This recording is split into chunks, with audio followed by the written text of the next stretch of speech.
is an interesting one, and it is that Disney is being accused in a lawsuit of misleading investors on Disney Plus streaming revenue. Yeah. So Disney and Bob Chapek, and other executives like the current CFO right now, are named as defendants in this suit, which was filed on May 12th. And basically what they're saying is that they repeatedly misled investors about the success of Disney Plus platform by concealing the true costs of the platform, concealing the expense and difficulty of maintaining robust Disney Plus subscriber growth, and claiming that the platform was on track to achieve profitability by the end of fiscal year 2024. The executives allegedly debuted content created for Disney Plus initially on a legacy platform in order to shift marketing and production costs into the platform. And it goes on to talk about how the reorganization that Chapek did with the company was like a little bit, it caused some controversy. So that was part of it. Disney said, "We are aware of the complaint and intend to defend vigorously against it in court."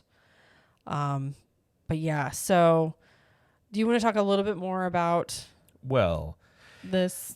It's an interesting thing because I wondered, one of the things they mentioned is something that I had brought up before in this line here where it says the executives allegedly is as, quote, debuted content created for Disney Plus initially on a legacy platform, which means traditional television, in order to shift marketing and production costs onto that platform. So what was going on? And mind you, I don't know if this is illegal. Okay, and I'm sure if you look into the books of any corporation, giant corporation like this, you are going to find a little shifting of finances, we'll say. So I don't know if this is legal or not, but to offset potential losses that would show on Disney Plus, they have a show that was premiering and going to be on Disney Plus. I can't remember the show specifically, but 2 days before it was supposed to come on Disney Plus, they premiered 2 episodes on, I think, ABC or Freeform, one of them. I can't remember which one it was. And then they took those expenses and put those onto that channel.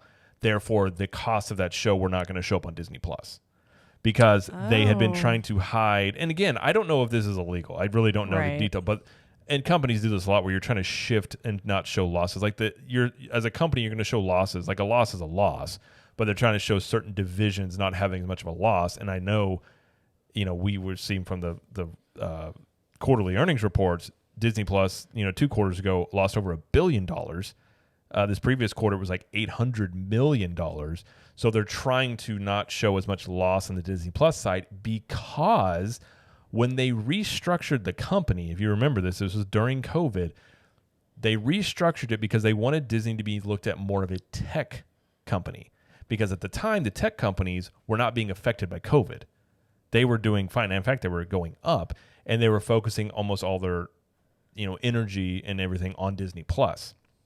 So they wanted to be looked at like a Netflix and things like that, which in the short term helped the stock. But in a way, it was kind of a shell game because as the subscriber numbers they wanted to hit, that's what they were focusing on, not the revenue.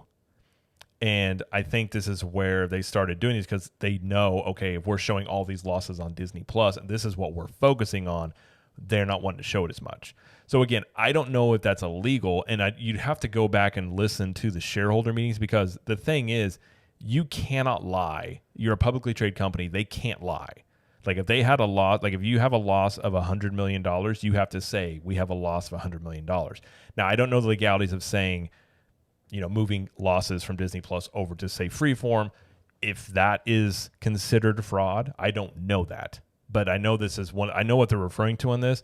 But either way, they were definitely disguising losses from Disney Plus and trying to put them in other areas. And like I said, I'm sure you would find this in any giant company. But it'll be interesting to see how this plays out because if this does move forward and there is discovery, I'm sure the last thing Disney wants is people looking into their books. Because there have been people in the past. There was a whistleblower a few years ago that had blew the whistle and saying that Disney was quote unquote cooking the books. We never really heard much about that, and it kind of just went away. So there has been in the past people saying things that have worked for Disney. and given this is Chapek and both Chapek and Kareem Daniel no longer work for Disney, I don't know how much. I'm sure they want to obviously defend this because it's the Disney name, because you have Right. What's her name? Christine. McCarthy. Yeah, she's named in this as well. Right. But it's Disney also, and those executives. Right. So like they're all like named in it. So yeah, it's interesting. And if they came out and if they did mislead shareholders, that is a big deal. Sure. It really is. Very true. Either way, it's not. Again, I don't think this is a good time for Disney to have more of these types of things happening. But they seem to be caught up in a lot of different things right now. So we'll see how. I mean, this is one of those things that it could go. It could take a long time, but when we hear stuff, we'll obviously let you guys know.